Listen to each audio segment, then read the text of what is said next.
Handang maglaan ng 18 bilyong pisong pondo ang gobyerno para tustusan ang programang 20 pesos kada kilong bigas sa 2026. Ang tanong, pwede bang makinabang dito ang lahat ng Pilipino? Narito ang aking unang balita. Sa unang 10 araw ng pagbebenta ng bigas sa halagang 20 pesos, abot na raw sa halos 10,000 tao ang nakinabang dito.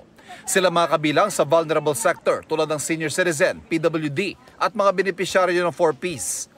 Ang sabi ni Pangulong Bongbong Marcos, kaya itong tustusan hanggang sa katapusan ng kanyang termino sa 2028.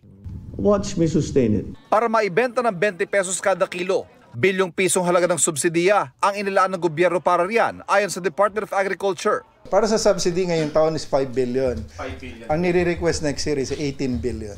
Ang 20 pesos na bigas ay binibenta sa mga LGU. 33 pesos ang aktual na presyo sa NFA.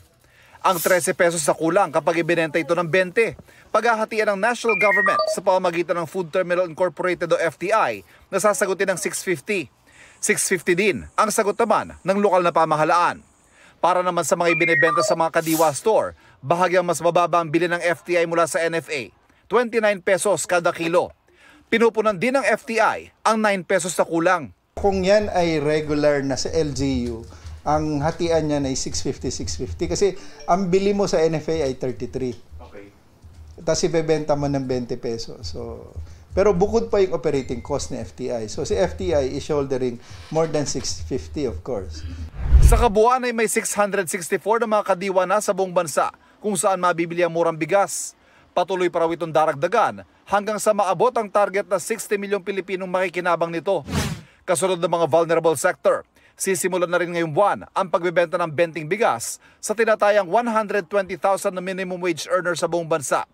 May listahan na raw ang DOLE na mga kumpanyang lalahok sa programa na sila makikipag-ugnayan sa FTI at sila rin kukuha ng supply mula sa NFA warehouses para sa kanilang mga empleyado. Rekta na sila doon sa company nila, which is the better option. Kasi nga kung pipila pa sila sa Kadiwa, paano malalaman ni Kadiwa na sila ay minimum wage earner? Nauna rito, inanunsyo rin ng DSWD na susuplayan ng murang bigas ang mga lugar kung saan gumugulong ang kanilang walang gutom program. Ayon sa DA, sapat ang supply ng bigas sa ngayon at may kabuang 8 milyong kaba ng bigas ang handang ibenta para sa programang Benting Bigas.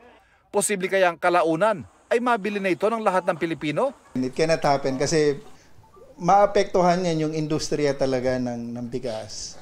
Hindi pwedeng lahat. The target after this ay yung mga yung mga areas na mataas ang poverty incidence. Ito ang unang balita. Ivan Merina para sa GMA Integrated News.